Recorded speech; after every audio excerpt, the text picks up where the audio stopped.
Hello and welcome to our Columbia Midtown and Sumter SDA Church Leadership Development course presented by myself, Pastor Eli Rojas Jr.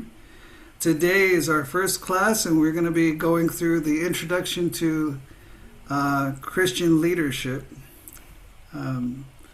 So we're going to be talking about 7 topics. First today is understanding Christian leadership. Next time, our next class will be discussing mission. What is mission? What is vision? That will be our third class. And then we'll go into theory and practice. How do we practice? How do we take information and put it to use? The fifth series will be on training, developing people, and elevating ourselves. Because my doctorate specifically is focused on burnout, I wanted to take an opportunity to talk about avoiding burnout. And then the last topic will be on reflecting. As we're learning, as we're going through this, how do we also evaluate ourselves and look at what we're doing and ask ourselves sometimes tough questions about, is this a good idea? Maybe it is. Is it working? Maybe it's not. And see, how do we evaluate the process and adjust as we're going through. So welcome and thank you for joining us, participating. I have our syllabus as well, and there is some recommended reading. So these are books that I used as part of the material for creating this course. And one, just spiritual leadership. I have it right here next to me. Spiritual Leadership by Henry and Richard Blackaby is a 370-page book. Each of these books are a little thick, a little heavy, and it may not be. It may be a little dense to kind of get through it, but these are very powerful books on the different topics that we're discussing. So Spiritual Leadership is the pinnacle leadership book for Christian leadership. I think I've gone through my undergraduate, my graduate, my postgraduate, and I think I've had to read the book 4 times because in many different topics in many different ways, this book is brought up because it's such a strong case for what spiritual leadership is. My favorite of this is Servants and Friends. I would recommend Servants and Friends to everyone because it goes through systematically and discusses what leadership is in the Old Testament, what leadership is in the New Testament. They do very in-depth studies to look at what is godly leadership. But I would say all of these are very powerful, and I would recommend all of them. Every week we will have homework, but the homework will be included. And if you are watching this post, our time together, and you would like the homework, you can email me at erojas@carolinasda.org, and I'll be happy to send you the material for the homework. That way you can read, and the homework will not be as extensive. So when my dad was in seminary, the professor would turn as they were leaving, say, I changed my mind. For Monday, can you guys read the entire 400-page book and give me a 20-page report? And between Friday and Monday, they had to drop all they were doing, take all their plans. And so homework for me is how can I make what I talked about a little more practical, a little deeper. So I'm not trying to send you all home with reading 400 pages or anything. Most of the time it will just be one article and maybe an assessment, something that you can learn, that you can do so that you can learn a little better about Christian leadership. But the big question we have is, what is the difference between leadership and Christian leadership? That is a small word, but a big difference. And so we're going to look at leadership to begin with. Um, and I'm going to give you all some of my definitions, and I'm going to give you all some clinical definitions because you might not always be reading a book that uses the right definition, Pastor Eli's definition. You might be using a book that uses the general definition, but um, what I would say leadership is to guide, influence, and inspire others to achieve a shared goal. It used to be, you know, being responsible, taking the charge. But what we're starting to see is that there's different kinds of leadership. So a leader doesn't necessarily have to be in the front of the group leading the charge. They don't have to be the first. They don't have to be the most responsible. A lot of times, the leader in the group is not the most important person in the group because even though the person, like let's say in a company, you might have the CEO who's in charge of the company, but then you have someone else who is in the company who has a greater influence, and they're the leaders because they have a stronger influence over the rest of the people. So even though you may have someone who has more authority, a lot of times you'll see that the people with the most authority don't always have the most leadership within an organization. So leadership is to guide, influence, and inspire others to achieve a shared goal. Followers are those who support the achievement of the shared goal. Not lesser, not different. It's just followers are the people who work together to achieve that shared goal. So this is where we might see a little different. So vision is kind of a lot of I think people might switch out the definitions for mission and vision. The way I'm describing vision, vision is kind of the idea, the big concept of how things are going to work out. How are you going to make things go? How do the pieces fit together? The big picture of what you want to achieve. So a lot of people say, vision is to look into the future and say, where do I want to be in 5 years? That's the vision. That's the concept of what you want to do. And then the mission would be, how do I achieve that? So if I said in 5 years, I want to be the president of the United States, then the vision would be the president of the United States. The mission would be, how do I accomplish that? So I would have to say, my vision is to be the president of the United States. My mission would be to knock on every door and get 1,000 signatures and or something like that. But it would be the idea of, this is the big picture of where I want to get to. The mission is, how do I accomplish that vision?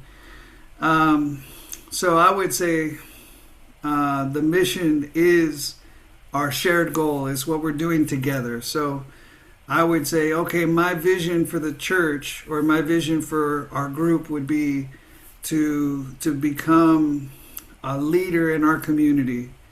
So that's a big idea, but then we get together and say, all right, our mission is to make disciples. Our mission is to do this. This is what we've come together and decided, this is what we're going to do together. The strategy is a plan to achieve the mission. So now that we have our shared goal, we've decided that as a group we're going to do A. So then the strategy would be, okay, so then you can go do this, and then the first step is here, the second step is here. Objectives would be smaller goals within the mission. So if my mission is to grow the church, an objective may be to improve men's ministry, with the idea that by improving men's ministry, I'm going to help the church grow. The objective would be to fix the plumbing in the church, because by fixing the plumbing in the church, we would accomplish our greater mission of growing the church. Because how can you grow the church if you don't have the right facilities to take everyone in? So our objectives, our strategies, our plan, our objectives are smaller goals that we're doing within the greater goal of achieving the mission. So then we have our core values. Our core values are kind of keeps us in the greater purpose beyond our mission. So, a lot of the times the idea is there anything that is greater than the mission? Well, yeah. So we could say, all right, our goal is to grow the church, but then our core values would be to do things in a biblical way. Because I could grow the church by just turning it into a sports bar. That would get lots of people to come to the building, but it would defeat the purpose of what we're trying to do, because we don't want to just grow the church. We want to grow the church and maintain our core values of biblical, of godly, of spiritual things. So our core values kind of help us to know, okay, we're doing the mission, but not at this cost. We won't throw these things out. Action plans are kind of the same as a strategy, is very close. They're the specific implementation plans of how you will achieve the objective. So maybe the strategy is for the mission, the action plan is for the objectives, and the management is the accountability. How do we work together managing our resources, managing our attention, our focus, making sure that everything stays in line so that we can achieve the mission. So those are some of the definitions. I think this is kind of how a lot of us would talk about leadership, where you have this idea, well, leader is to go by example, but actually when you look at what leadership is, both of those are leaders. It's just a different definition.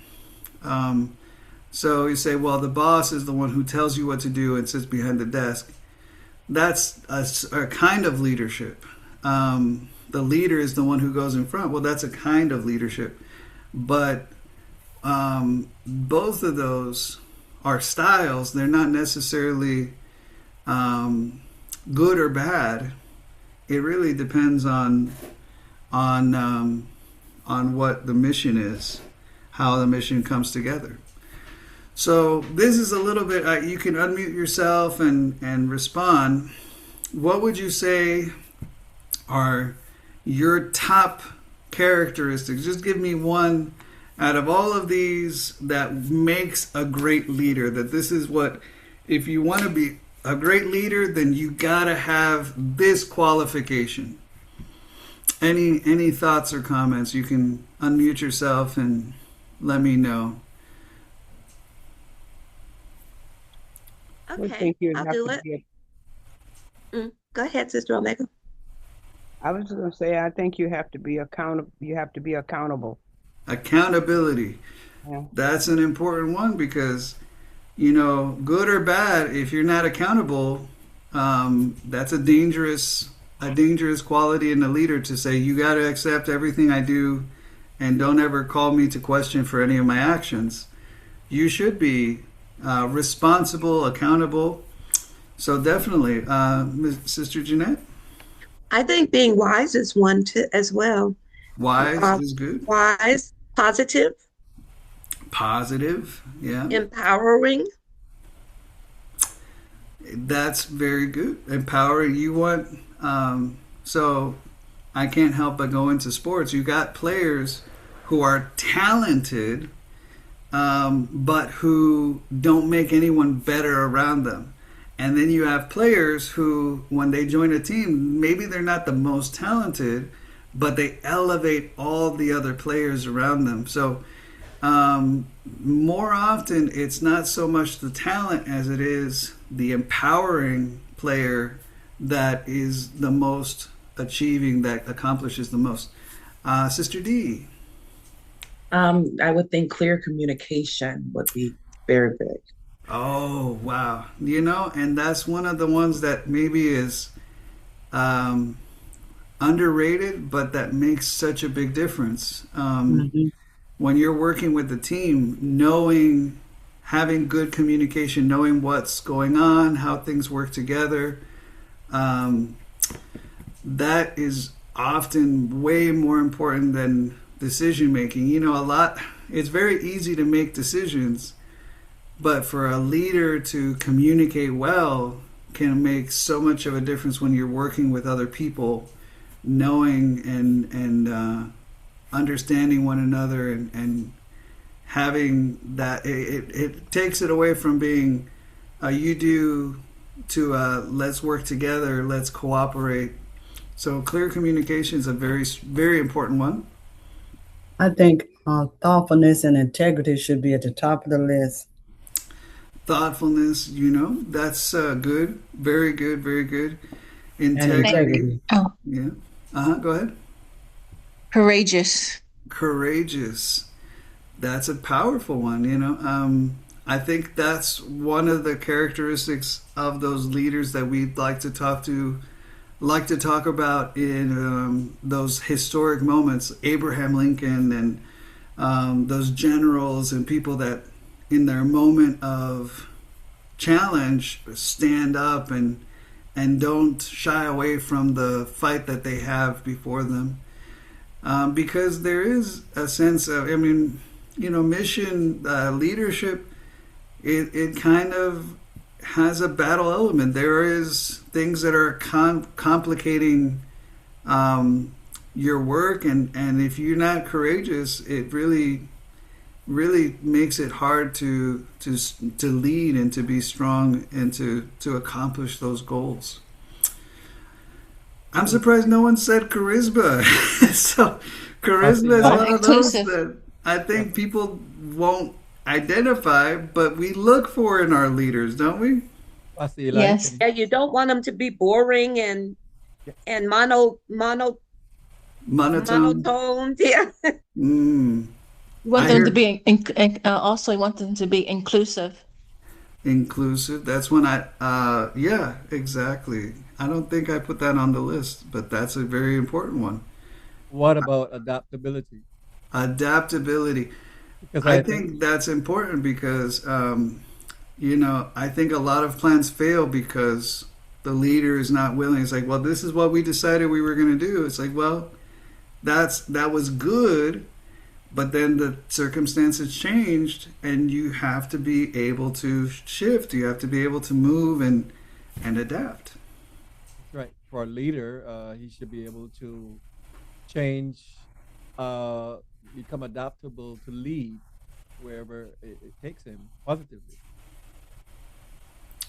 Very good point. Well, that's People under pressure is a good one too. definitely, definitely. Well, I think I kind of did put the better ones on there. I missed inclusive, which is very important because how can you lead a team and you do it by yourself? Then you're going to be struggling in a lot of different ways. A good leader includes people and leads them in that way. So um, these are very good. But it kind of, like I said, there's different styles of leadership. So you have the leader who is what is called authoritative, which is basically they're the ones who decide and everyone else does what they tell them to do. So if you're the leader, it's like, hey, I don't have time to discuss this. I don't have time to debate. I'm going to tell you what to do, and you either do it or you don't. But this is not going to be a discussion. You're either helping or you're not, and I'm the one that makes the decision. Those are unpopular until they get results, until they start to say, okay, well, actually, they're a little authoritative, but they're producing, they're accomplishing their goal. and I think when you look at that, the question is, what is the purpose of the leader? If the purpose of the leader is to accomplish the goal, authoritative leaders do it very well because they're not wasting time or energy. They're just saying, okay, this is what we got to do. This is what you're going to do. And this is what we have to do to get it done. So authoritative leaders are leaders that put the result over the process. You wanted me to get everyone on the boat. I got everyone on the boat. Just because I set the dock on fire doesn't mean that I'm a bad leader, because everyone who was on the dock got in the boat and they did it quickly, and we're off. We're on the boat. So don't question my methods. As long as my results speak for themselves, I can lead in whatever way I want to. Democratic leaders, it can be a little tedious. Like, well, I want everyone to be involved. I want everyone to be included, and sometimes that can be complicated. There's too many chefs, not enough servers, or not enough preparers. What the other one? Too many chiefs, not enough followers. So it can be difficult to be democratic, but the idea of including and so that kind of makes it more about the team and less about the result. Laissez-faire, I rhymed with it, but laissez-faire, they don't care, is more of a delegating. It's like, I'm not going to tell you how to do it. I'm not going to tell you I'm not going to give you any instruction. You do it how you see fit, which can be good in the sense that you're allowing people freedom to do things as they would like to do it. So you can be laissez-faire, and as long as things are going in the right direction, it feels very comfortable for the group, because they're not having to worry about fitting into other people's way of thinking. They can kind of just do it the way they like to, and as long as everyone's going in the same direction, it's a really comfortable way of leading. Transactional, that kind of sounds bad. It's like, well, you do for me and I'll do for you, but it's that idea of we're producing. So I'm giving you something, and in order for you to get what I'm giving you, you have to give me. And so there's a sense of transaction of I'm doing this for you, you're doing this for me, and that's how we work together. And it kind of allows, it speaks more to the motivation. How can I get people to work and do what I want them to do? I'm going to give them something to motivate them. So I want you to produce something. You want me to motivate you. So I'm going to give you something to motivate you in order for you to produce something that I want. That idea of I'm not just we're not sharing and we're not growing. It's about, I want this from you, and this is what I'll give you in order to get that from you. Not exactly bad. I think transactional leadership is good in job settings. Hey, I'll work harder if I get a bonus. I'll work harder if there's incentives. If you want me to do more for you, then I need you to give me more. So transactional leaders are good when it comes to jobs and to those kinds of environments. Transformational leaders are important. Those are I think those are one of the biblical models for leadership, because a transformational leader is not just focused on accomplishing the goal. That's what we call the empowering leader. It's like, I don't want to just get this done. I want to improve you, and I want to make you a better worker so that it will be, I'm not just worried about the mission. My mission is to make you better. So their focus is improving their followers. They're training, they're helping, they're building relationships with people, and their focus is to improve them.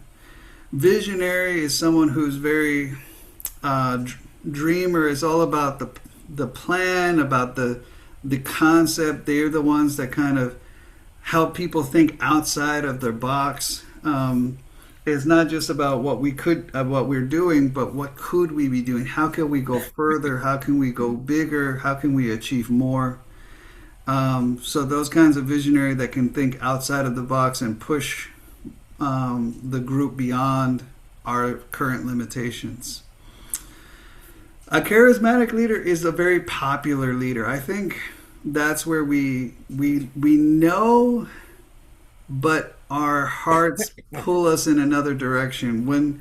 When you have someone who's pushing us in the right way, but they're not charismatic, versus someone who's charismatic but maybe is pushing us in the wrong way, we tend to gravitate toward the charismatic person. We want to be inspired, we want to be motivated, and it can be really nice to have a leader with a good smile, with a happy disposition. And sometimes, In other words, he pushed me, but he was good about it. Exactly. And they're the ones that inspire us to get up and move and do what we want to do. Those people who can give a really good speech, and then the whole church rallies behind them. Those are always the more popular. And a lot of times they're popular but not effective. They're good at motivating people, but they don't all. It's more about them. It's a lot of the focus goes to them, and it doesn't really accomplish as much as you would hope for. Administrator, I would call administrator is the person who's not really trying to get anywhere or accomplish anything more than just keep things from falling apart. So their whole focus, their whole goal is to keep things as they are, maintain status quo. The bureaucratic leader, they can't, it's very hierarchical. This is my position, this is your position, and I gotta make my people above me happy, and you gotta make me happy. It's very hierarchical in how they think, and very technical, red tape, and you gotta submit this form, and you gotta make these people happy, and you gotta pay this fine, and that's very. Why is it that so many governments function bureaucratically? It's because it's very organized and very I was going to say simple, but it's more organized, and it's more clear about the structure, about where you have to go, who you have to talk to, and so it kind of keeps things organized, but it's very dysfunctional, especially when the structure doesn't work as it's supposed to. I think we all love a pace-setting leader, the one who says, I want us to do this, and I'm going to show you by my example. So the person says, we got to work overtime because we got to double our production. Well, they're the ones that you see their light on the first, and you see their light on when you're going home. They're still in the office doing their job, because they're not just telling you to do something, they're also participating. They're setting the pace, and so they're saying, we can do it because I'm going to do it. I'm not telling you what to do, I'm showing you what to do through my example. And I think what Brother Pilgrim was saying is one of those situations. Adaptability. A situational leader is the most practical leader, because they learn to be all of those kinds of leaders. They can be charismatic, they can be bureaucratic, they can switch, and if the time comes where they need to be authoritative, they can say, this is what we need to do. If the time comes where they need to be more laissez-faire, they can say, okay, well, that's fine, because they learn to adapt to the circumstances. So those are situational leaders. And of course, what Jesus tells us, if you want to be the leader, you have to be the servant. But this is not just a biblical thing, because this kind of extends into many other areas. You have what's called the civil servant. their focus is on taking care of their constituents. It's focusing on serving the needs of their followers. They're not just in there to make decisions. They're in there to meet the needs of the people who they're responsible for. So there's a little bit of a difference between leading and managing. So managing is the executing of the vision to achieve the shared goal, to achieve the mission. So maybe the leadership is how we're going to work together, how we're going to operate, but the managing is as we're moving forward, how am I going to work with the people that are in that position? So obviously, an authoritative leader is probably also a micromanaging manager. So they're the ones that say, this is how we're going to do it, and this is what's going to happen. But then they say, okay, now you go and do it, but I don't want you to just do it. I want you to do it the way I want you to. I want you to do it when, and if you don't do it correctly, I'll do it for you. So you have the authoritative leader who becomes the micromanaging manager. You have the democratic leader who becomes the collaborative manager, who they put everything together. It's not so much about roles, it's not so much about functions, it's about sharing and working together. So the collaborative leader is about sharing responsibilities, working with everyone together. Laissez-faire would be a delegating manager where, you know, they're not so controlling, they're not so concerned. A delegating manager would say, I trust you, you do it your way, and I'm going to let you accomplish it the way that is best for you. So that's why laissez-faire is not necessarily a bad way of leading, because it allows people the most freedom to work in their own way. Coaching style of managing is where maybe that's where you're talking about transformational leadership, where you're counseling and guiding. So you're not doing it for them like you would if you were micromanaging, because there is a good micromanager. It's like, well, I want this to be done a certain way, and I'm trying to help you, but let me just do it, and then we'll move forward. A coach is saying, I'm not going to do it for you. I'll give you counseling. I'll give you guidance. I'll motivate you. But at the end, I want you to do it. And so they're going to be there to kind of encourage and guide and motivate, give you some advice. Like if you come and say, oh, I don't know what to do about this situation. So one of the frustrating things I learned about coaching style of managing is that you're not allowed to tell them what to do. So a coach, I would call someone and say, hey, I'm having a hard time in my district. It's really frustrating. I don't like this or that. And they say, well, what are your options? And I'd say, I don't know what my options are. It's like, no, think about it. Let's think about it. So what could you do? It's like, well, I could do A, or I could do B, or I could do C. It's like, well, those are three options. What would make the most sense for your situation? What would make the best? What would hurt the most people? What would help the most people? And they kind of talk you through and help you make the decision. But at the end, they're kind of empowering you, motivating you, but you do it. You go and do it. And they stop short of actually telling you, this is what I want you to do and this is how I want you to do it. They say, let's talk it out. You do it.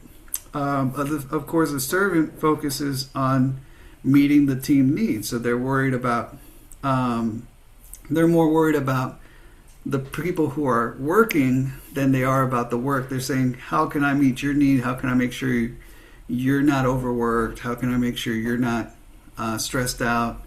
Making sure that they get their time off, making sure that they eat well. And it's like, I don't care just about the result. I'm also worried about the long-term health of the team. So what managers do that's important, they plan, organize, of course, managing is also leading. They're coordinating, controlling, trying to motivate, monitor progress, and make sure everything is okay. So in the sense, leading is to start the process, and managing is making sure that the process continues and goes well. But not every manager is a leader, because they're not setting the pace and helping people understand things. Sometimes they're just kind of making sure the wheels stay on the bus and that we keep going in the right direction. So I think a lot of people will classify as leader, sets the vision, sets the mission, kind of pulls the team together, and the manager keeps the team making progress. So the problem with, I would say, before I get to that, most of them kind of fall into two categories. Either the leader is the focus, the leader is the top, and it's all about how do we get the followers to follow the leader. And then there's some that are saying, well, the followers are the important, so how do you motivate the followers? How do you motivate? How do you guide? How do you direct the followers? But here's the problem with both of these situations. It's that the focus is always the leader. So this idea is, if you have a good leader, then we'll succeed. And if you have a bad leader, then you'll fail. Even if the leader is not motivating enough, if the leader is not serving enough, if the leader is not meeting the needs enough, then they'll fail. Or if the leader isn't being supported enough, or if they're not getting the followers to do what they want them to do, but the focus ends up being on the leader. And it's all about, is the leader good or bad? Are they accomplishing their goals? Are they getting people to follow them? What is the difference between leadership, as we talk about? I have about 100 books in my office on leadership, on getting people to do what you want them to do, on accomplishing the goal. There's a lot to be said about leadership. So what is the difference between leadership and Christian leadership? What would you all say is that one word difference? Christian, how does putting Christian in front of leadership change the definition of leadership? Plus, we know who our leader is, the real leader.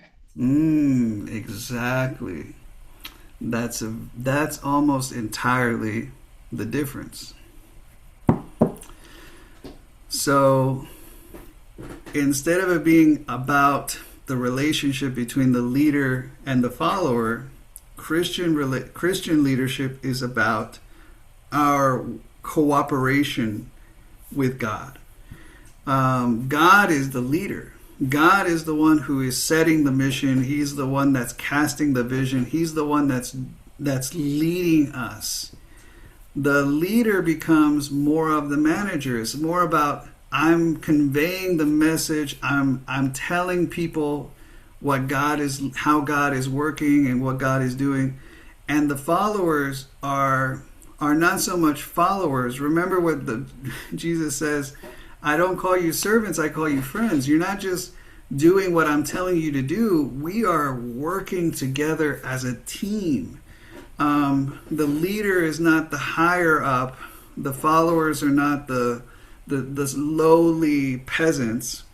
The leader and the members, it becomes the manager and the team members are equal and there's an importance to their relationship together, and there's an importance to their relationship with God. And ultimately, the focus of Christian leadership is about God, not about the leader or the follower. It's about how are we connected to God? How cooperative are we with God? Are we listening to God? Are we following His direction? Christian leadership is based on it basically comes down to our connection with God. Either we are connected with God and we succeed, or we're disconnected from God and we fail. So God isn't just receiving from us. He's not sitting on his throne saying, okay, you all, my peasants, do what I tell you to do, jump when I tell you to jump. God is serving us. He is taking care of our needs. He is concerned for us. He is serving us, but he's also leading us. He's setting the mission. He's putting the vision together. He's empowering us to do the work. So then the manager, or the leader, who is now the manager, because they are not the one that is setting the mission and making things happen. They're the ones that are depending on God for the mission, depending on God for the vision, and they're managing the work so that we can all move in that direction. They convey the mission from God. They convey the vision. They represent God for the team. They work with. They work as a spokesperson, an intermediary. They develop the mission and vision with the team, not to, but with. And that's important, because if the manager was in between God and the people, then the team members or the followers would have no part to play. It'd be basically, God told me and I'm telling you, and now you go and do it. But there's a collaborative mentality. There's not just about God telling Moses what to do, but God telling Moses and Moses working with the people and working in collaboration and going together and working as a team, to the point where Moses had to give responsibility to other elders and other leaders so that they could convey and work together as a team, instead of it just being God, the leader, and everyone else. Is everyone else, all of us together, connected to God, and God is the one who is leading, but he's not just receiving, he's also serving. He's collaborating with us. This is kind of the problem with a lot of our talking, where we kind of say, well, there's one mission, there's one vision, and it was sent from God. And the reality is that God is collaborating with us. He's not just telling us what to do. He's saying, these are things that I want to accomplish. How can we work together? How can we fit this in? He's not just sending a scroll down and telling us, thus says the Lord. He's saying, come, let us reason together. Let us work in collaboration. And that's why mission can change. That's why vision can change, because it's not just a commandment from God. It's a collaborative relational experience where we are working together. And obviously God is our leader. God is the one who is setting it, but he's not doing it apart from us. He's not just sending it to us. He's working in collaboration. So it's God, it's the leader, it's the team, all sitting together and working together, which is a beautiful thing. And I love the fact that no one person gets to receive the mission or the vision.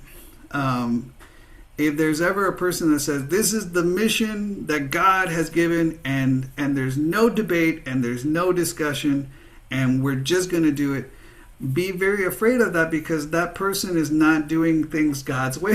If a person is telling you that's it, there's no discussion, they're doing that. They're putting themselves in the place of God, because God doesn't give anything like that. He gives us commandments. He gives us things that he wants us to do, but he doesn't force us to abandon our own individual thinking, our own creativity. In fact, most of the time, he'll give pieces of the vision to different people in the team. and it'll be more about the manager bringing all of those pieces together, and then the team members kind of piecing that vision together, and it becomes this intimate relational process where God isn't just telling us what to do, he's bringing us together, and he's fitting all of those pieces together and creating a mission and a vision that all of us are part of. And it's interesting that he gives it in pieces, because it would be easy for us to mess it up. It's like, well, I don't like that piece. I don't like that piece. I don't want him to be part of the bigger piece. But it's as we're putting the pieces together that we get something greater than the sum of its parts. If I just took the vision and the mission that God gave me, and I just held on to it and said, this is what we're going to do, it's far less than even if we count all of our pieces separately.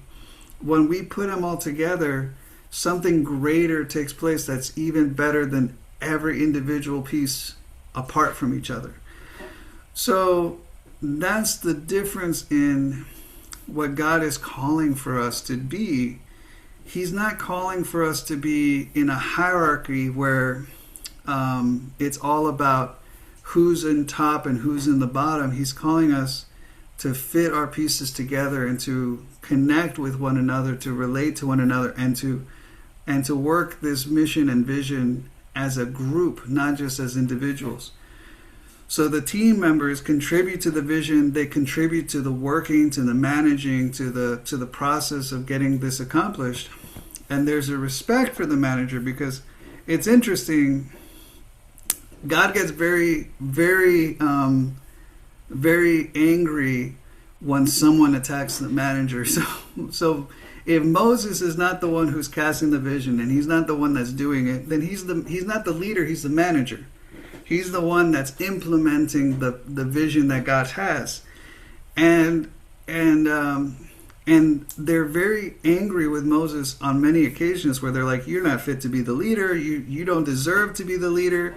And it's interesting that even his own brother and sister are like, you shouldn't be the leader anymore. You should be fired. And God's response to them criticizing Moses is to give them leprosy. His sister has leprosy, and she ends up being cast out of the group. But if you read into what she was criticizing, she was upset because he was bringing in a wife that he married, and there's some theological debate on that. But it's not completely clear that it was unjustified. It sounds like something that if it happened today, we might get upset about, but the point was, God has a very important role for the people who are leading, and it's important for the team members to respect that ministry, even if that person is not necessarily the catalyst, the engine that pushes the train forward. But God has put them in that position, and he wants us to collaborate, not necessarily, he doesn't want the leader to have too much authority, too much power, but he doesn't want the leader to be disregarded and disrespected. He wants there to be a kind of a collaboration where the manager's kind of pulling things together and fitting things together, but each individual is also part of that process of putting things together and fitting it so that we're all doing it together. So there's a respect for the leader, a respect for the manager, but more importantly, it is all about our relation with God. So, to say, if I have a problem with my relationship with God, if I'm the leader, if I'm the manager, and I struggle with my relationship with God, I'm also going to struggle with my relationship with my my team members, the people who are working with me. If my team members, if I have a wonderful relationship with God, I could never say it's perfect.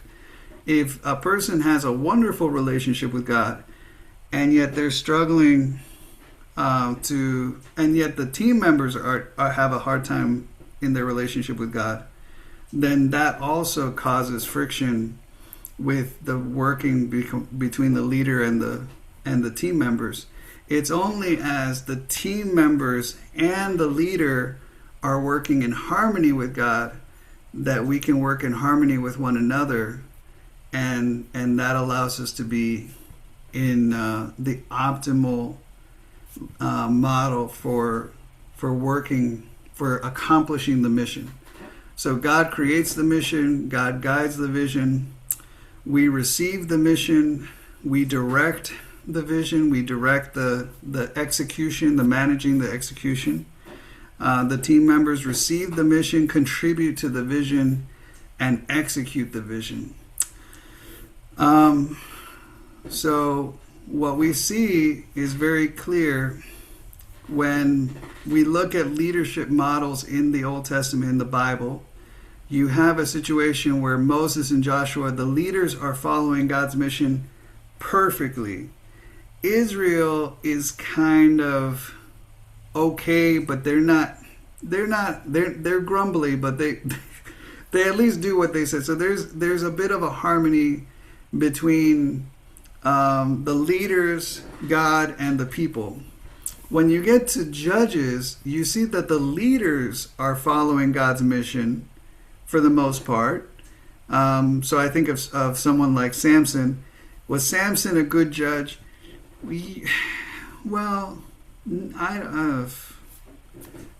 was doing better than what they were doing apart from him. But anyways, so the leaders are kind of following God's mission, but Israel is doing its own thing. So that's where this says that everyone did according to their own sight.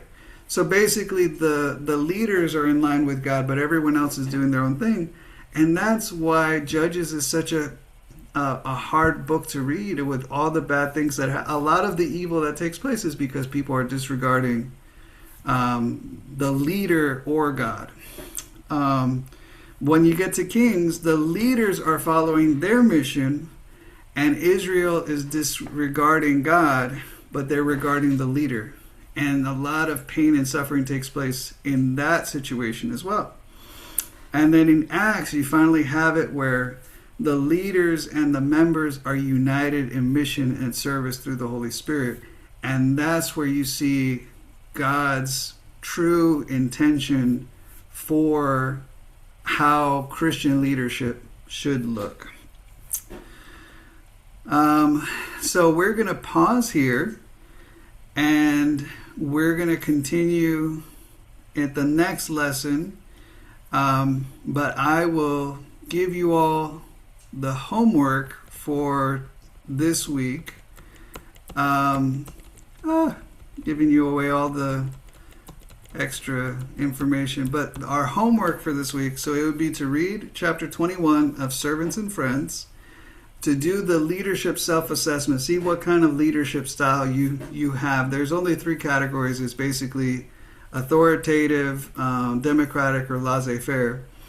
But those are the basic boxes of leadership, because you could say the servant leadership is democratic, or the transformational leadership is democratic, and maybe the charismatic is more autocratic. It's more about the person, the individual. But anyways, read chapter 21. It's a summary of leadership in the Bible. Do the leadership self-assessment, and then also read Why Should We Clarify Our Mission. Since we're pausing before we finish the week, you can hold off on why we should clarify our mission. We'll save that until we finish this lesson. All right. Well, thank you all for joining. I'm going to stop the recording, and we can have any questions or comments. thank you all, and please join us at our next class. Oh, and just in case you want to let me know that you have seen the lesson, the key phrase is 5 tango. So let me know that you watched it's a way for me to confirm that you watched the video afterwards. So thank you all. God bless, and hope to see you again soon.